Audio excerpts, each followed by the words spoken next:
And so you need to focus on getting more customers in your business as your number one priority and build relationships of high value with that minimum of 20 who pay you 5% each. Because then if you lose one customer, you've still got 95% of your previous turnover coming in. Some industries are already dead. They just don't know it yet. And if you're one of them, you're going to get crushed unless you change. See, your industry is set to fail if AI can replace a majority of it. If there's too many middlemen taking a cut in the middle, if you are too heavily outsourced, or if you have 3 or less customers that pay you 75% of your total income or more. Today, I want to break this down. I want to show you where you're stuck, why you're stuck, and how to go and get out of this stuck so you can build a kingdom business that is built upon the rock and is unshakable. I read an article yesterday which says that there is 44 jobs that AI can already replace instantly today.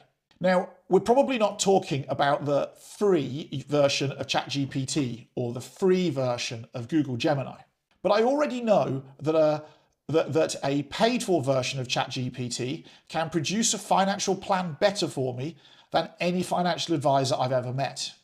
In fact, I did just that exercise for me last year, and I put it in front of 5 of the top South African advisors in this country, and they all swore straight away afterwards. It showed where their biases played out. It showed even how I could get better products than they would have suggested to me direct from the provider itself without having a middleman in the way. You know, in Matthew 15:3, it says, "You are the salt of the earth." You see, salt adds flavor. If you're doing business in transactional ways now, AI is a threat to you. If you think that being a financial advisor or being an engineer or whatever it may well be, or a doctor even, is all about the numbers, it's about the diagnosis, it's about the how to manipulate things about, well, simply, AI is a big threat to you. However, if you understand that you are the salt of the earth, as in Matthew 5:13, when you add your character into this and understand that your job is to offer a transformational experience to the customer, where it's you that makes the difference, not the product or the service, where it's the love that you add to the customer's life that makes the difference, suddenly AI can allow you to do more to a higher quality with more efficiency and more effectiveness. You see, AI in your industry is either the biggest threat if you're simply transactional, or it's the biggest tool in your positive toolbox if you're convinced and willing to become a transformational business owner. You see, transactional is all about product and price. Transformational is all about how you actually set about changing that person's life or circumstances for the better and ensuring that it happens. And some of that is by adding happiness, joy, and love into their world in a human-to-human interaction. The more you take humans out, the more you turn it into transactional, and the faster AI will come to play and take away more and more and more opportunity from you. So let's go and talk about middlemen.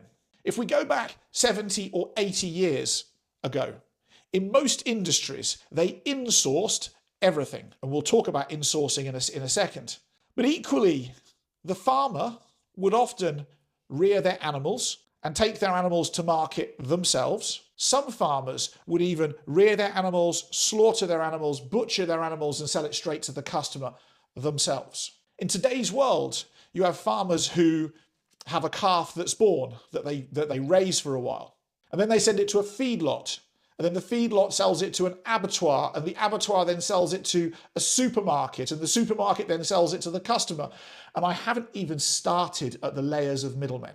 Everybody in that chain between the customer and the manufacturer, the producer, is taking their percentage and their percentage and their percentage and their percentage and their percentage. And we're too lazy to do the work that the middlemen are doing, and therefore we're giving away the profit over and over and over and over again.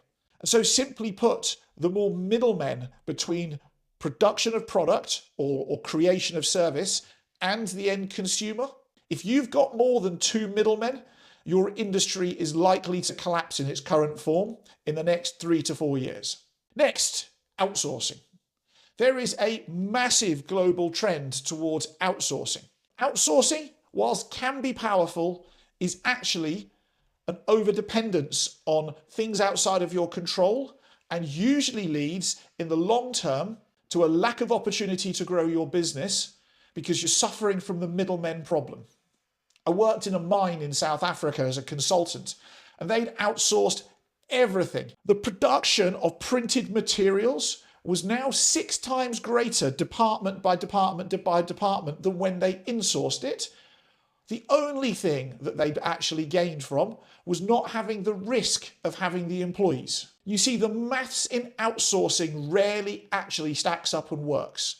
You lose flexibility, you lose production value, you increase cost, and you decrease efficiency, and usually it takes longer in time.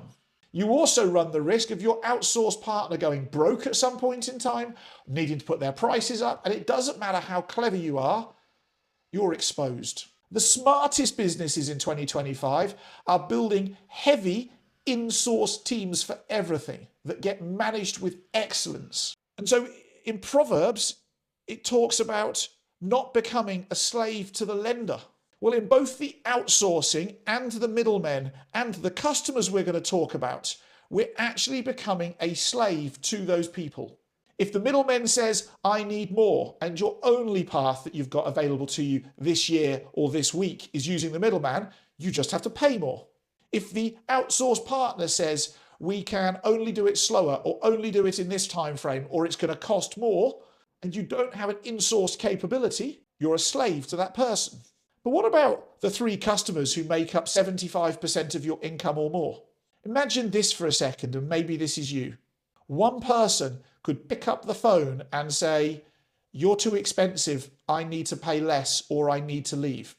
And you either cut your profits, which you probably can't afford to cut, or you lose your customer that you probably can't afford to lose. You are a slave to the lender.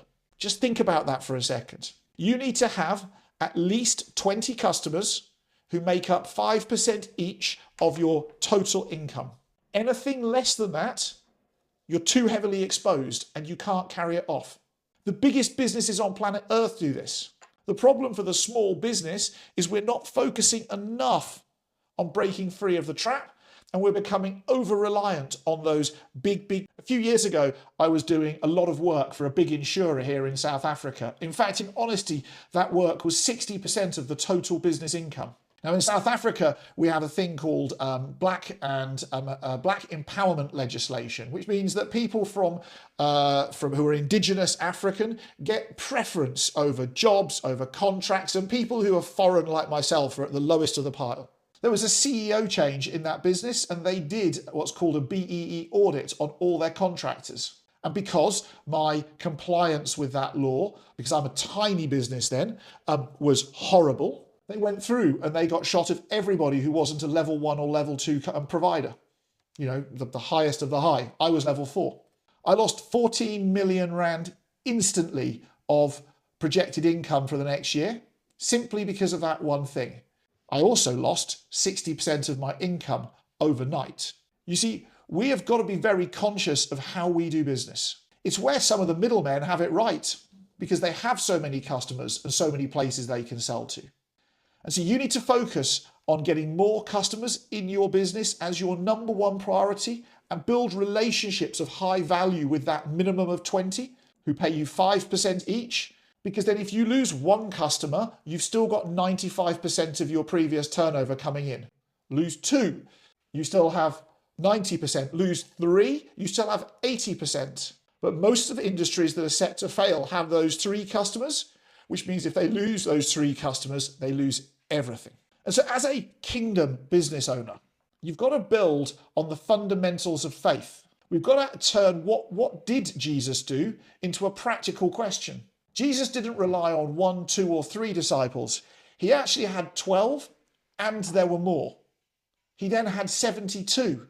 Jesus diversified his risk of distributing the product of God widely to ensure that no matter what happened, it would happen. So we need those multiple streams of income. We need authentic, high-quality relationships with each one of those customers to the point that they know you, your family, your kids, and you know them, their family, their kids. We need to offer incredible value, not just shallow, just above average, just above good enough. We've got to understand that we are competing against the excellence of AI, the excellence of the middlemen, the excellence maybe of the outsourced business that does our printing for us, as I mentioned in the mine. You know, Jesus, well, he spoke about wise men on the rock, not on the sand, about building for storms, not for sunshine. And maybe we need to do the same. Maybe we need to think about doing a business audit, fully looking at our business and saying, what can AI or technology do that I already do? And how do I use that for my advantage to increase quality for my customers, as opposed to waiting for it to be a threat? Am I using too many middlemen, or are there too many middlemen in the ecosystem between product and customer? And how can I bring some of those middlemen activities back into my business to increase my profit margin? Am I outsourcing too much because I'm unwilling to learn new skill or take the risk to employ people? And maybe now is the time to insource more. Or am I actually just not getting enough clients and I need to focus on solving that problem? You see, these are all warning signs for what a failing business looks like. I am desperate for your business not to fail, but I can't help you unless you choose to see the warning signs, see these as the truth that will set you free, and finally start to take action to solve these for yourself before something decides to take the control of the future of your business out of your hands because you've given it away. So if you want help building a kingdom business that cannot be shaken, well, build it on rocks, not sand. Join us in KingdomPreneur, or decide finally that you need to learn that stuff that you haven't learned yet. You need to do the work that you don't want to do yet.